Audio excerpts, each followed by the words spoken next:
오늘은 부활주일로 지키는 날이죠. 우리 이미 지난 주간에 종료주일 말씀을 여러분에게 전하면서 왜 교회는 절기를 지키는가, 그 이유가 뭐라고 그랬죠? 기억하게, 상기하기 위함이죠. 여러분, 믿음의 핵심이 무엇인지 아십니까? The very essence. 믿음의 핵심은요, 믿음의 핵심은 기억하는 것입니다. Remembrance. 여러분, 믿음을 너무 복잡하게 생각하실 필요가 없어요. 여러분들이 여러분 안에 있는 믿음을 점검하고 싶은 마음이 있으면 이 질문을 물어보시면 돼요. 나는 요즘 뭐 기억하고 있나? 나는 요즘 뭐 생각하고 있나? 광야 40년을 마치고 이제 축복의 땅으로 이스라엘 백성들을 들여보내면서 부모의 심정으로, 모세가 애끓는 심정으로 너희들이 가나안 땅에 들어가서 뭘 해야 되는가 권면하면서 한 말이 이런 말입니다. 한번 들어보실래요? 이스라엘아, 듣고 삼가 그것을 행하라. 그리하면 내가 복을 받고 내 조상들의 하나님 여호와께서 내게 허락하심 같이 젖과 꿀이 흐르는 땅에서 내가 크게 번성하리라. 이스라엘아, 들으라. 우리 하나님 여호와는 오직 유일한 여호와시니 너는 마음을 다하고 뜻을 다하고 힘을 다하여 내 하나님 여호와를 사랑하라. 오늘 내가 내게 명하는 이 말씀을 너는 마음에 새기고 내 자녀에게 부지런히 가르치며 집에 앉았을 때든지 길을 갈 때든지 누워있을 때든지 일어날 때든지 이 말씀을 강론할 것이며 너는 또 그것을 내 손목에 메어 기호를 삼으며 내 미간에 붙여 표로 삼고 또 내 집 문설주와 바깥문에 기록할지니라. 여러분, 듣고 행하고 마음에 새기고 가르치고 기호 삼고 미간에 표로 삼고, 여러분 이 모든 걸 다 한마디로 요약하면 뭔지 아십니까? 기억하고 생각하라는 거예요. 기억하고 생각하라. 이게 신앙생활의 핵심입니다. 여러분, 오늘 우리가 왜 부활주일로 여기에 모였는가요? 여러분, 이 전을 나가면서 무엇을 마음에 담고 가야 할까요? 부활하신 예수 그리스도를 마음에 담고 가는 거예요. 그것이 오늘 우리가 모여 예배드리는 바로 그 예배의 중요한 주제요, 핵심적인 교훈인 것으로 믿습니다. 저는 여러분과 제가 다시 한번 오늘 말씀을 통해서 부활의 복된 메시지를 마음에 받고 상기하며 주님 다시 오시는 그날까지 부활의 복된 신앙을 가지고 이 세상을 살아낼 수 있는 주의 귀한 백성들로 거듭나 세워줄 수 있게 되기를 주님의 이름으로 축복드립니다. 축복드립니다. 오늘 본문 말씀은 여러분이 우리가 지난 고난주간 동안 계속해서 묵상했던 매일 성경의 이제 오늘 주일 말씀입니다. 오늘 결론을 이제 마태복음 28장으로 고난주간의 대단원의 막을 내리며 오늘 부활의 복된 소식을 전하고 있습니다. 십자가의 긴 고통의 시간이 끝나고 무덤에서 안식을 마치신 후에 주님은 부활하셨습니다. 그가 묻히셨던 무덤은 비어 있었고 주님을 감싸고 있던 흰 천도 가지런히 개켜 주님께서 누워있던 그 자리에 놓여 있었습니다. 그런데 여러분들이 이 본문을 읽으시면서 가장 먼저 생각할 것이 있습니다. 그게 뭐냐면, 왜 부활에 관한 소식과 기록이 이렇게 간결할까라는 질문입니다. 왜 이렇게 간결할까? 여러분, 이 부활신앙이라는 것, 부활이라는 것, 죽은 자가 다시 살아났다는 것, 만일 제가 천국의 PR맨이라면, 천국을 홍보하는 홍보대사라면 제가 제일 강조하고 싶은 게 아마 부활 사건일 거예요. 아마 저는 성경의 반을 부활로 채워놓고 싶을 것 같아요. 그런데 놀랍게도 오늘 마태는 그 부활의 소식을 단 20절로 소개하고 있다는 사실이에요. 단 20절. 반면 여러분들이 주님의 고난에 관한, 아니면 주님의 백성들의 실패에 관한 이야기는 너무나 장황하게 많이 기록되어 있는 것을 우리가 보게 돼요. 그리고 또 우리가 주님의 고난의 기록을 보면 오히려 주님이 약해 보이는 것, 약해 보이시는 듯한 모습들이 더 길게 자세하게 기록이 되어 있어요. 여러분, 주님의 마지막 일주일 사역을 한번 상상해 보세요. 여러분, 주님께서 십자가에 달려 돌아가실 때 그 고통스러운 그 모습 어쩌면 감추고 싶지 않을까. 주님께서 너무 고통스러워서 이렇게 말씀하셨죠. My Father, my God, why have you forsaken me? 나의 하나님, 나의 하나님. 여러분, 이거를 여러분들이, 우리는 많은 생각을 하고 그냥 이뤄내지만, 여러분, 예수님께서 하시는 말씀을 보면 예수님은 항상 하나님을 Father, 아버지로 표현을 하셨어요. 그런데 이 순간에 너무나 개인적이지 않은 표현, My God, 이런 표현을 사용하시고 있다는 사실이에요. 그 마음 안에 이 하나님이 왜 나를 버리시냐고, 아버지여 왜 나를 버리시나이까가 아니라 하나님, 이미 그 관계가 단절되어 버린 듯한 실패자의 음성으로 주님 앞에, 하나님 앞에 부르짖는 것을 보게 돼요. 왜 이런 말을 기록해 놓았을까? 여러분, 성경은요, 주님의 고난을 미워하지 않고 그냥 담대히 풀어내고 있고, 주님의 부활 또한 장황하게 늘어놓지 않습니다. 그런데 여기에 귀한 교훈이 있어요. 왜 부활의 소식이 이렇게 간단한가? 그 이유는요, 주님의 부활이 역사적인 사실이기 때문에 그래요. It's an historical event. Historical event. 역사의 사건이에요. 이 철학자 중에, 철학 용어 중에 오컴의 면도날이라는 개념이 있어요. 오컴의 면도날이라는 건 뭐냐면, 우리가 논리적으로 무언가를 증명하려 할 때, 아니면 여러분들이 누군가의 말을 함께 나누면서 그 사람의 진위를 파악하려고 할 때 장황하게 늘어놓는 것일수록 거짓일 경우가 많다는 거예요. 그래서 오컴의 면도날은 짧은, 논리적으로 짧고 간결할수록 오히려 진리에 더 가깝다라는 개념의 철학적 용어예요. 물론 마태가 그런 생각은 하지 않았던 것 같아요.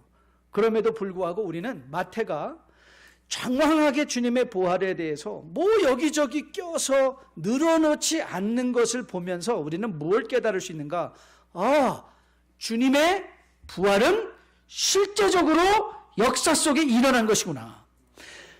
여러분, 흔히 많은 사람들이 마태복음이 언제 기록되었을까에 대해서 설왕설래 말들이 많습니다. 어떤 학자는요, 마태복음은 주후 약 140년이 지난 후에 기록이 된 것이다 라고 말하는 사람도 있어요. 그런데 여러분이 마태복음을 주의 깊게 읽어보시다 보면 마태가 주님께서 예루살렘의 멸망을 예언하시는 말씀은 있는데, 그 멸망한 후에 어떤 일이 일어났는가에 대한 기록은 기록되어 있지 않아요. 만약 여러분들이 복음서를 140년 때에 쓰고 있다면, 여러분이 주님의 말씀 중에 봐라, 저 예루살렘이 주님 말씀대로 무너지고 함락되었는데 그게 주님께서 하신 말씀이다라는 말을 기록하고 싶을까요? 싶지 않을까요? 기록하고 싶죠. 왜요? 봐라, 주님께서 말씀하신 대로 되었다, 이 말을 하고 싶지 않을까요? 그런데 마태는 그 기록을 하고 있지 않아요. 그래서 많은 학자들은 그 사실을 가지고 무슨 결론을 내는가 하면, 마태가 쓰여졌을 때는 주님께서 예루살렘의 멸망과 함락을 예언하셨을 때이지 그것이 이루어졌을 때는 아닐 것이다. 그렇기에 마태복음이 쓰여졌을 때는 아마도 70년경일 것이다. 70년 전일 것이다. 예루살렘 함락 전일 것이다. 그렇다면 무슨 결론을 우리가 내릴 수 있는가 하면, 예수님의 부활하셨다라는 것은 그 당대의 사람들이 다 뭐하고 있는 것이다? 알고 있었다는 것이에요. 다 알고 있었다는 것이에요. 그래서 굳이 설명할 필요가 없다는 것이죠.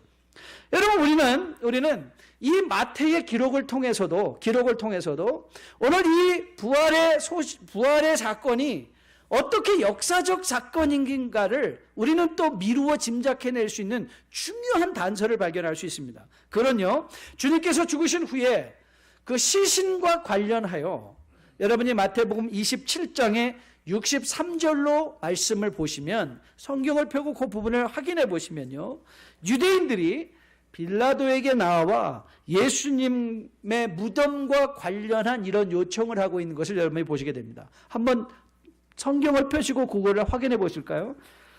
주여, 이 주는 빌라도겠죠. 유대인들이 이제 빌라도에게 나온 것입니다. 저 속이던 자가 살아있을 때 말하기를 내가 사흘 후에 다시 살아나리라 한 것을 우리가 기억하노니, 유대인들도요, 뭐를 그들이 염두에 두고 있었어요? 주님께서 죽었다가 다시 살아날 것에 대해서 말씀하신 것을 그들이 염두에 두고 있었다는 것이죠. 그걸 두려워했던 이들이 이렇게 빌라도에게 청했습니다. 그러므로 명령하여 그 무덤을 사흘까지 굳게 지키소서.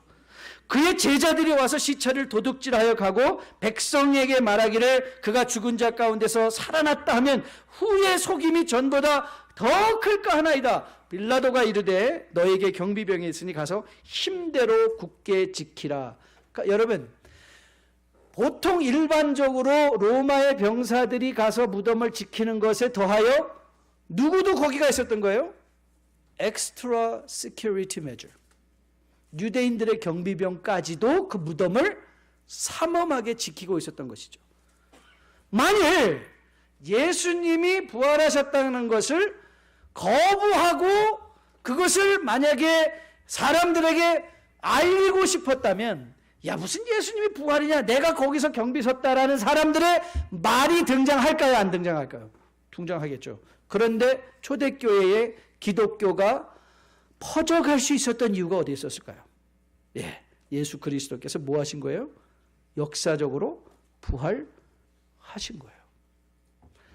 오늘 이 자리에는 나는 절대 안 믿는다, 무슨 죽은 사람이 살아나냐라고 하실 분이 있을 수도 있어요. That's fine. 괜찮습니다. 여러분들이 나는 절대로 해가 동쪽에서 뜬다는 거, 나는 콩으로 메주를 쓴다 해도 나는 안 믿는다. Fine. 안 믿으셔도 돼요. 그렇다고 해가 서쪽에서 뜹니까? 여러분이 나는 해가 서쪽에서 뜰 것으로 믿습니다라고 한다고 해서 해가 서쪽에서 뜨든가요? 아니에요. 해는 동쪽에서 뜹니다. 여러분들이 나는 부활하신 주님을 안 믿습니다. Fine. 그렇다고 주님이 부활 안 하셨나요? 아니에요. 부활하셨어요. 제가 지난 주간에 여러 가지 아리걸들을 읽는데 이런 사람이 있다는 걸, 참 밥 먹고 할 일 없는 사람들이 굉장히 많이 있더라고요. 이 사람은 뭘 믿는가 하면 flat earth, 지구가 아직도 평평하다고 믿는 사람이에요. 그래서 근데 이거 믿는 정도가 아니라 이 사람이 뭘 했냐면, 내가 사비를 들여서 로켓을 만들어 가지고 하늘로 올라가서 지구가 평평하다는 것을 확증해 보이겠다고 그 엄청난 돈을 들여서 로켓을 만들고 있는 거예요. 그래서 최근에 한번 띄웠는데 그게 상당히 높이 올라갔대요. 근데 떨어지다가 다쳐가지고 많이 몸이 상했대요. 그러면서 그의 목표는 뭐냐면, 자기가 이제 새로운 로켓을 하나 만들어가지고 이 기구 장치까지 만들어서 대기권 바깥에 나가서 내가 지구가 평평하다는 것을 증명하고 내려오겠대요. 참 할 일 없죠. 맞아요. 지구가 여러분들이 평평하다고 믿어도 지구는 어때요? 둥그럽습니다. 여러분이 예수 그리스도의 부활을 안 믿으셔도 그리스도는 부활하셨습니다. 그게 마태복음의 증거예요. 증거예요. Space in time and in space. 공간의 시간 속에서 부활하신 이 예수 그리스도, 저는 오늘 이 부활의 복된 예배에 참여하신 여러분들이 다시 한번 마태의 증언을 통해서, 아니 성령의 권고하심을 통해서 예수가 부활하셨구나, 죽음에서 부활하셨구나, 그 사실을 적어도 여러분의 염두에 두고 이전을 나설 수 있는 축복이 임할 수 있게 되기를 주님의 이름으로 축복드립니다.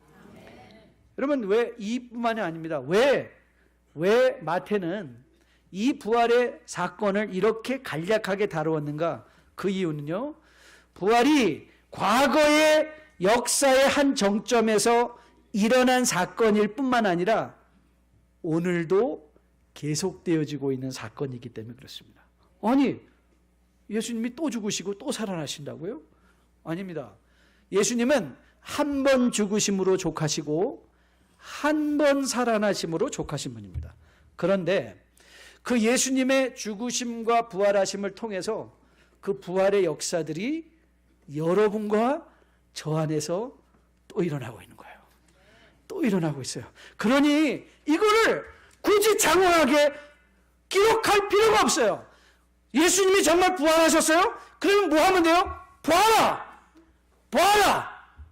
내 주변에서 거듭나 세워지고 있는 뭘 보라는 거예요? 사람들을 보라는 거예요. 오늘 이 시대 주님의 부활은 예수님을 믿고 거듭나는 성도들로 말미암아 오늘도 우리 가운데 계속해서 일어나고 있는 사건인 거예요. 그래서 마태는 그걸 장황하게 기록할 필요가 없어요. 왜요? 우리 눈으로 지금도 확증할 수 있는 빈 무덤의 증거들이 우리 가운데, 우리의 삶 가운데 이미 있기 때문에 그렇죠. 그렇다면 부활의 사건을 경험한 성도는 부활을 더 이상 논리적으로 이해하려 하지 않아요.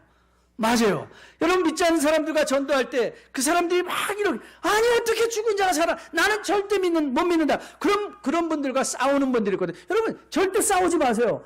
여러분 이렇게만 그래 그렇지. 글쎄 나도 그게 믿어지지가 않아. 그런데 나는 거듭났어 이 말이에요. 그럼 나는 이해가 되지 않아. 그러나 나는 뭐예요? 거듭났어. 나는 거듭났어. 여러분 요한복음 9장에 가면 그 맹인 사건 기억하세요? 주님께서 그 맹인의 눈을 치유해 주셔서 보지 못하는 자가 보게 됐죠. 그런데 그 관원들이 그 주님께서 고쳐주신 치유가 아니라 언제 어떻게 고쳐주느냐, 이 주님의 꼬투리를 잡고 해서 너 정말 예수님이 너 고쳐준 거 맞느냐, 너 정말 고침을 받는 거 맞느냐 라고 하였을 때 그 맹인의 고백 여러분 기억하십니까? 그래서 나는 예수님이 누군지 그분이 뭘 하셨는지 잘 모르겠는데 한 가지는 분명합니다. 전에는 내가 보지 못했는데 Now I see. 내가 본다는 거예요. 지금은 보이는 거예요. 전에는 죽었는데 지금은 살아났어요. 그래서 뭐 하는 거예요? 예수님의 부활이 믿어지는 거예요. 그 예수님의 부활이 믿어진다는 게 뭐예요? 예수님의 부활이 믿어지는 것이 바로 예수님이 다시 사신 빈 무덤에 즐거운 거예요. 예수 그리스도께서 다시 살아나셨다. 그것이 믿는 자들의 삶 속에서 오늘도 예수의 부활은 계속해서 선포되어지고 있다는 것이죠. 그렇다면 부활을 체험한 사람은 부활을 살죠. 부활을 사는 것이죠. 그러면 여러분 이런 질문을 또 한번 던져봐야 되겠죠. 도대체 그러면 부활의 삶을 산다는 것이 무엇인가? 여러분 부활의 삶을 살기 위해서는 십자가를 지는 삶이 선행되는 것이죠. 그 십자가를 지는 삶을 살고 있음에도 불구하고 기쁨과 감격 속에 부활의 놀라운 메시지를 선포하는 것이죠. 여러분 저는 이것이 우리의 삶에 중요한 도전을 제시하고 있다고 믿습니다. 요즘 저도 한국에 최근에 갔다 왔는데요. 한국의 신앙 잡지, 한국의 교회, 무슨 컨퍼런스를 가면요. 한국의 교회를 주장하고 있는 두 가지 화두가 있습니다. 하나는요, 부흥이에요. 또 하나는 회복이에요. 부흥과 회복. 모든 교회마다 부흥과 회복을 외쳐요. 그런데 안타까운 현실은 뭐죠? 부흥과 회복은 일어나고 있지 않아요. 왜 그럴까요? 십자가는 많은데 십자가를 지는 삶은 없는 거예요. 모든 사람이 십자가를 지는 게 아니라 십자가를 타고 가고 하려고요. 타고 가고 싶어요. 최근 IMF가 있었을 때 재미있는 현상이 일어났대요.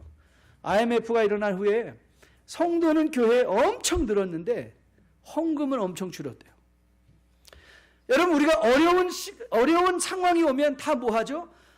우리가 예수님을 믿고 그 예수님을 통하여 뭔가 구원을 받고 싶고 뭔가 체험을 받고 싶은데 그런데 정작 내 삶의 상황이 바뀌면 우리는 그 예수님을 아직도 믿던가요? 그 예수님을 아직도 따라가던가요? 여러분 왜 우리 가운데 회복과 우리 가운데 왜 이 부흥의 역사가 일어나지 않을까? 저는 아마도 이렇게 한번 결론을 내려봤어요. 부활을 이야기하는 사람은 많은데 부활을 사는 사람은 없구나. 그럼 여러분 부활을 산다는 게 무슨 뜻일까? 부활을 산다는 것은요 가치관이 변한 거예요.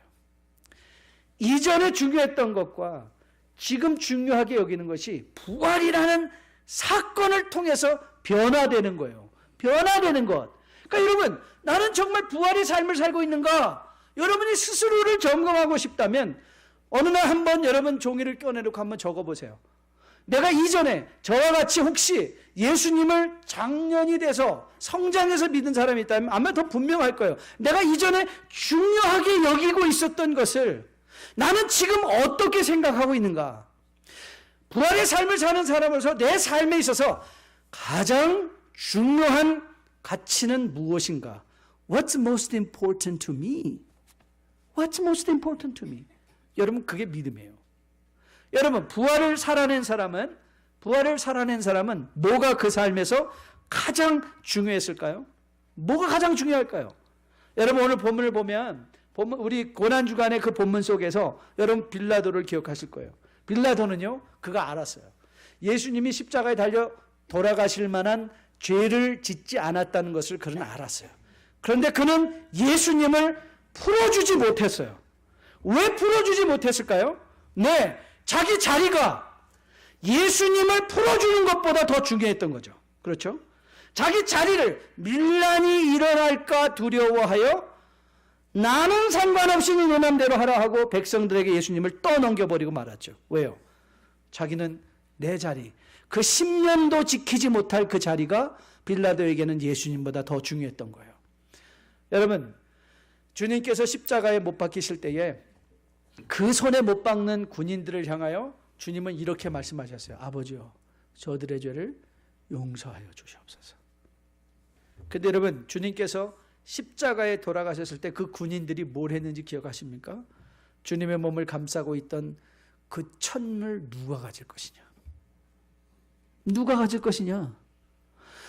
그 십자가 위에서 자기들에게 영원한 생명을 줄 수 있는 그 예수 그리스도가 돌아가셨는데 그들의 관심은 뭐에 꽂혀 있었다고요? 아니, 그 천이 뭐가 그렇게 중요해서 군사들은 서로 가지려고 했을까? 여러분, 그 당시에 십자가에 달려 죽은 사람들의 몸을 감싸고 있던 그 천은 신비한 힘이 있다고 믿어서 마치 부적과도 같이 마켓에서 아주 비싼 값으로 팔리고는 했어요. 그때 군병들은 무슨 결정을 했죠? 야, 이거 나누지 말고 한 사람에게 몰아주자. 그리고 서로 제비 뻗으며 누가 이 천을 가질 것인가? 여러분, 그 천이 얼마나 가치가 있을까요? 예수 그리스도와 그 천과 비교해서 생명의 주인 되시고 인생의 시간의 역사의 주인 되신 예수 그리스도와 그 천과 가치를 비교할 때 무엇이 더 중요했을까요? 그러나 부활을 알지 못했던 이 군인들의 선택은 뭐였어요? 예, 천이었어요. 그 천이었어요. 여러분, 여러분들의 삶 속에서 부활하시고 하나님 아버지의 우편에 앉아 계셔 마지막 심판을 준비하고 계신 그 예수 그리스도와 우리가 이 땅에서 살아가며 먹고 마시고 써야 하는 물질과 여러분은 무엇이 더 중요하다고 생각하세요? What's more important to you? 뭐가 더 중요해요? 그게 부활의 신앙을 사는가 말하는가의 차이예요. 여러분, 부활이 우리에게 증명하는 게 무엇이죠? 네, 부활이 증명하는 것, 죽음과 죄는 더 이상 우리에게 아무런 권세가 없다는 것이죠. 부활을 통하여 하나님께서 우리로 청하여 들어가게 하신 그 하나님의 나라, 그 하나님을 사랑을 통하여 우리는 이미 영원한 천국에 받을 축복을 오늘 받으며 누리고 있기에 우리는 이 세상에 대해서 담대할 수 있는 것이죠. 자유한 삶을 살 수 있는 것이죠. 사람들의 이목에 이끌려 살아가는 것이 아니죠. 그렇게 물질적 풍요나 건강이나 이런 것들이 조건이 되지 않을 수 있죠. 저는 돌이켜보면 참 예수 믿은 게 너무 감사한 것 같아요. 저는 정말 열등감 덩어리였어요. 지금 생각해보니까 내 외모도 그렇게 별로 나쁘지 않은데 그때는 왜 이렇게 나빴다고 생각했는지, 그때는 가난하게 사는 것이 별로 그렇게 지금 생각해보면 별거 아니었는데 그때는 그것이 너무나 비참하고 비굴하게 생각되었는지. 그런데 여러분, 예수님을 믿고 제가 발견한 게 있어요. 예수님을 믿고 발견한 것. 더 이상 나의 가치는 내가 무슨 좋은 집안에서 태어났거나 내가 무슨 좋은 학력을 갖고 있거나 내가 좋은 권세를 갖고 있는 것에 내 가치가 있는 것이 아니라 내 가치는 죄인된 나를 위하여 그 거룩하신 하나님의 아들이 십자가에 달려 돌아가시며 내 삶으로 들어오신 그 예수의 가치가 나의 가치가 된다는 거예요. 그래서 이제 우리는 이 세상에 대해서 비굴할 필요가 없다는 것을 깨닫게 됐어요. 예수 그리스도가 내 인생의 가치가 되고 예수 그리스도가 내 인생의 길이 되시고 예수 그리스도가 내 인생의 힘이 되시니까 내가 지금 이 세상에서 주저할 것이 없고 두려워할 것이 없고 비굴해할 필요가 없고. 그런데 여러분, 이 사실을 자꾸 망각하는 것 같아요. 그래서 자꾸 내 자신을 상기시켜야 돼요. 저는 가끔가다 목사로서 내 가치가 교회의 사이즈에 있는 줄 착각할 때가 있어요. 그래서 큰 교회 목사님을 보면 뭔가 내가 주눅이 들고 뭔가 내가 부족해 보이고 열등감으로 빠지게 되고, 작은 교회 목사님을 보면 뭔가 내가 그보다 우월한 것. 여러분, 그렇지 않아요. 목사의 가치는 교회 사이즈가 있는 것이 아니라 목사전 누구든 할 것 없이 그리스도, 죄인을 위하여 죽어주신 예수 그리스도 안에 그 가치가 있는 거예요. 그래서 아무리 높은 사람을 만나도 그 사람 앞에서 비굴해할 필요가 없고, 아무리 낮은 사람을 만나도 우리는 그 사람 앞에서 우리는 절대로 교만해할 필요가 없어요. 우리는 한없이 낮아질 수 있고 한없이 높아질 수 있는 사람이에요. 왜요? 우리 안에 계신 예수 그리스도가 하나님의 아들이시기 때문에, 하나님의 아들이시기 때문에. 여러분, 바로 우리가 이 땅에 보여줘야 되는 빈 무덤이 뭔지 아세요? 예수 그리스도를 가치 삼고 세상에 대하여 그리스도의 온전하심을 선포할 수 있는 여러분의 삶이에요. 여러분의 삶이에요. 우리의 삶이 세상이 볼 수 있는 빈 무덤이에요.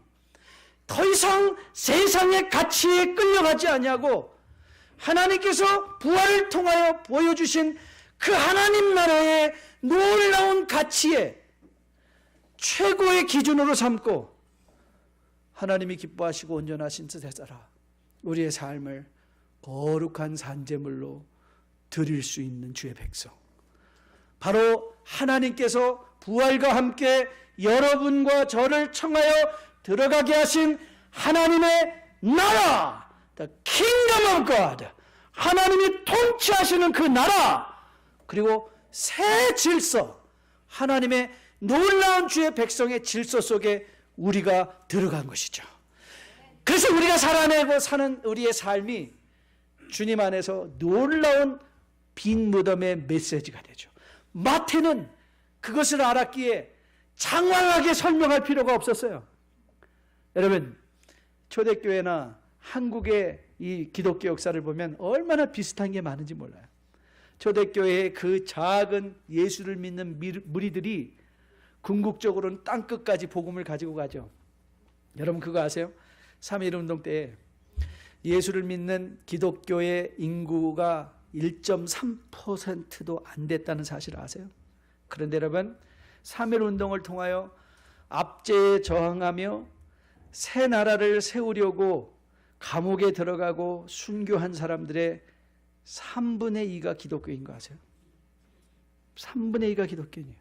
전체 인구의 1%밖에 안 되는 기독교 인구들이 나라를 살리는 일에는 3분의 2, 왜요? 그들이 그렇게 나라를 살리기 위해서 자기 몸을 헌신할 수 있었던 그 동기가 어디에 있었을까요? 예, 하나님의 새로운 나라의 가치와 질서를 그들이 그리스도의 부활을 통하여 체험했기 때문에 그렇죠. 그래서 더 이상 내 자신의 영화와 물질이 중요한 것이 아니라 이제는 하나님 나라와 함께 살아내는 그 빈 무덤의 삶이 더 중요한 것이죠. 저는 이 부분을 생각할 때마다 바울이 제 마음에 각별하게 다가와요. 바울이 빌립보서 1장에서 이런 고백을 해요. 한번 들어보실래요? 이는 내게 사는 것이 그리스도니 죽는 것도 유익하다. 여러분, 바울이 빈 무덤의 삶을 살게 되었더니요, 가치가 변했어요. 여러분 세상이 제일 무서워하는 게 뭐예요? 죽는 거예요. 그래서 무슨 얼어 죽을 굵고 짧냐? 나는 길고 얇고 길게 살겠다 그러죠. 왜요? 죽음이 무서우니까. 그런데 여러분 오늘 이 본문을 제가 우스갯소리 일부에서도 이렇게 설명을 했는데요. 오늘 바울이 이렇게 말하는 것 같아요. 우리 세상에서는 항상 이렇게 말을 해요. 축복받았다는 사람, 내가 오늘 렉서스가 있는데 더 좋은 차가 뭐예요? 렉서스보다 더 좋은 차? 벤츠라고 한다 칩시다. 그러면 사람들이 이렇게 해요. 내가 렉서스를 가질까 벤츠를 가질까 이거예요. 그건 좋은 것보다 더 좋은 것. 그런데 바울은 그렇게 얘기하잖아요. 바울은 뭐라고 해요? 내가 사는 것도 좋은데 죽는 게 더 좋다 그래요. 죽는 게 더 좋다. 아니 세상 사람들이 다 무서워하고 다 두려워하는 이 죽음조차도 바울이 그것을 즐겁게 좋은 것으로 여길 수 있는 그 마음이 어디에서 왔을까요? 부활하신 예수 그리스도를 만났더니 이 땅에서의 생명까지도 그는 자유롭게 죽는 것조차도 좋은 것으로 여기며 살아낼 수 있는 믿음의 삶을 갖게 되었다는 것이죠. 그게 바울의 것만이 아니라 바로 오늘 이 부활의 복된 주일에 성경이 여러분에게 선포하며 교훈하는 것이죠. 여러분의 기쁨과 여러분의 감사와 여러분의 즐거움과 여러분의 여유로움이 여러분이 갖고 있는 물질이나 여러분의 명예나 여러분의 권력이나 여러분의 건강에 달려있는 것이 아니라 우리를 이 땅에 살 때까지 우리를 지켜주시는, 우리가 이 땅에 있을 때까지, 여러분 성도는 절대 이 땅에 자기의 사명을 다하기 전에는 하나님이 안 불러가신다고 저는 믿어요. 최근에 제 일부에서는 이 말씀 안 듣는데 여러분은 복 받으셨어요. 최근에 제가 산호세에서 목회할 때 저를 정말 멘토처럼 여기신, 저를 정말 멘토와 같이 사랑하시고 저를 가르쳐 주시고 인도해 주신 목사님이 계세요. 제가 처음으로 94년대 교회를 개척할 때 그 교회당을 빌렸을 때 그 교회의 목사님이셨어요. 그 목사님이 저를 항상 교훈해 주시고 인도해 주시고 기도해 주시고 밥 사 주시고 그러신 백인 목사님인데도 그러셨어요. 그런데 얼마 전에 페이스북에 딱 여기 이제 어나운스먼트가 하나 떴어요. 갑자기 병원을 갔는데 심장에 혈관이 4개나 막혀서 I am going under bypass surgery tomorrow. Pray for me. 그래서 얼른 연락을 드렸죠. 아니 어떻게 됐냐니까. 데이비드, 내 심장 혈관이 4개나 막혔어. 이제 뚫러갈 거야.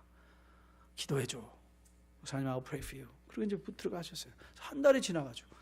그래서 잘 회복하셨어요. 잘 회복하시고 이제 건강하게. 그분이 은퇴하시고 난 후에도 계속해서 은퇴하고 계속해서 교회마다 한국 교회도 섬기셨어요. 한국교회 영어부도 섬기시고 지금 현재 타이완니스 교회에서도 영어 목회로 그들을 섬기고 계셨어요. 그런데 어느 날 제가 한국에 있는데 또 하나가 딱 떴어요. 그때는 부고가 떴어요. 사모님이 My beloved wife of 59 years. 59년 동안 함께 살던 사랑하는 내 아내가 오늘 세상을 떠났습니다. She had a massive heart attack. 그런데 여러분 제가 그 사모님 너무 잘 알아요. 그 사모님은요 테니스도 열심히 치시고 하여튼 she is so fit. 너무 건강하신 분이에요. 그런데 모두가 이 목사님 먼저 가시겠네. 근데 누가 먼저 가세요? 사모님 먼저 갔어요. 그리고 깨달았어요. 하나님이, 여러분 바울이 내 몸에서 질병을 걷어가라고 했을 때 여러분 바울이 하나님께 그러셨죠. 야 바울아, don't pray that anymore. My grace is sufficient for you. 그래서 바울이 질병으로 죽었나요? 아니에요. 순교했어요. 믿음으로 하나님께서 그의 직분을 다하는 날까지 그를 지켜주셨어요. 그게 부활 신앙이에요. 그래서 부활 신앙은 우리로 하여금 오늘 빈 무덤의 삶을 살게 해요. 오늘 빈 무덤의 삶을 산다는 게 뭔가 내가 오늘 있는 상황을 빌미로 들어서 해야 될 일, 말해야 될 일, 용서해야 될 일들을 미루고 사는 것이 아니라 오늘 빈 무덤의 삶을 사람은 오늘 내 삶을 최선으로 사랑하고 용서하고 인내하고 나누고 풍성하게 살아가는 거죠. 내일을 변명 삼아서 오늘을 허비하는 것이 아니라 빈 무덤의 삶을 사는 사람들은 오늘을 살아내는 사람들이 되는 거예요. 저는 여러분과 저가 그런 빈 무덤의 삶이 될 수 있게 되기를 주님의 이름으로 축복드립니다. 여러분, 오늘 본문을 보면요, 정말 그 시대에 파격적인 일이 일어나고 있어요. 그 파격이 뭔지 알았어요? 부활의 첫 증인과 부활의 소식을 전하도록 부르심을 받은 첫 사명자들이 여자들이었다는 거예요. 여자들이었다는 거예요. 여러분, 이것은 여자가 보내심을 받았다는 그런 의미가 아니에요. 그런 의미보다 훨씬 더 깊어요. 그게 뭐냐면 하나님이 이루어 가시는 이 하나님 부활의 새 나라 안에서는 얼마나 우리의 생각을 뛰어넘는 하나님의 놀라운 역사가 있느냐 말이에요. 그 역사, 그것을 하나님은 사회의 가장 약자였고 사회의 가장 소외자였던 그 여자들까지도 하나님이 부활의 복된 나라의 소명자로 사명자로 사용하실 수 있다. 내가 아무리 지금 힘들고 어렵고 가난하고 약하고 아무것도 가진 것 없지만 하나님 나라의 새 질서는 나 같은 사람이라도 하나님이 원하시면 쓰실 수 있다는 거예요. 그게 부활의 메시지예요. 부활의 메시지예요. 여러분, 나이 들었기에 이제는 할 수 없다고요? 아니요. 우리 교회 어르신들이요, 그런 생각하지 마세요. 하나님께서 여러분에게 오늘도 생명을 주시고 호흡을 주신 것은 하나님이 여러분을 통해서 하시기 원하신 일이 분명히 저는 반드시 있다고 믿어요. 젊은이들이요, 우리가 이 땅을 살아가며 왜 오늘 우리는 이 땅을 살아가야 되나요? 더 많은 물질을 갖기 위해서 살아가야 되나요? 더 건강해지기 위해서 살아가나요? 아니에요.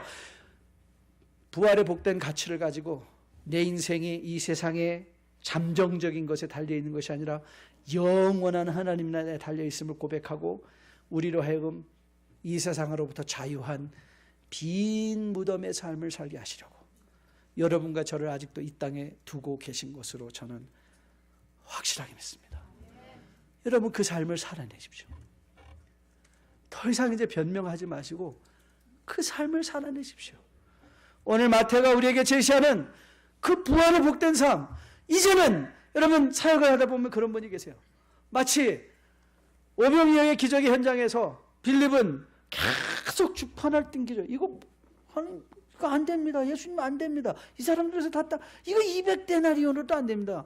그거 갖고 한 조각도 못 먹습니다. 저는 빌립이 항상 이상해요. 아니, 기양 안 될 것 이들 실컷 먹으려면 뭐 800데나리온이 있어야 됩니다. 그러든지. 근데 겨우 한 5,000명이 한 입씩 먹으려면 200데나리온이라는 거예요. 그런데 거기에 딱 친구가 나타납니다. 그러면서 뭐라고 말하죠? 글쎄 여기 떡 5개와 물고기 2마리가 있는데 I don't know what will happen. 근데 그 연약해 보이는 떡 5개와 물고기 2마리로 엄청난 풍성한 하나님의 역사가 일어나죠. 부활의 신앙을 믿는 사람들은요, 안 되는 걸 보는 사람들이 아니에요. 되는 게 보여요. 하나님이 나를 사용하실까? Sure. You know why? 나를 쓰시는 것이 아니라 하나님이 나와 동행하시기 때문에. 내가 그 하나님의 손에 돌리면 여러분이 상상한 이상의 삶을 살아낼 수 있는 거예요. 여러분이 부활의 놀라운 하나님의 축복을 체험하셨습니까? 사랑하는 뉴라이프 교회 2부 성도 여러분, 이제 결단하십시오. 결단하십시오. 빈 무덤의 삶을 살아내겠다고 결단하십시오. 그 결단을 하나님이 반드시 축복해 주시고 여러분이 부활의 증인이 되어 이 세상에 예수 그리스도를 선포하는 복된 주님의 자녀들로 살아내게 하실 것으로 확실하게 믿습니다.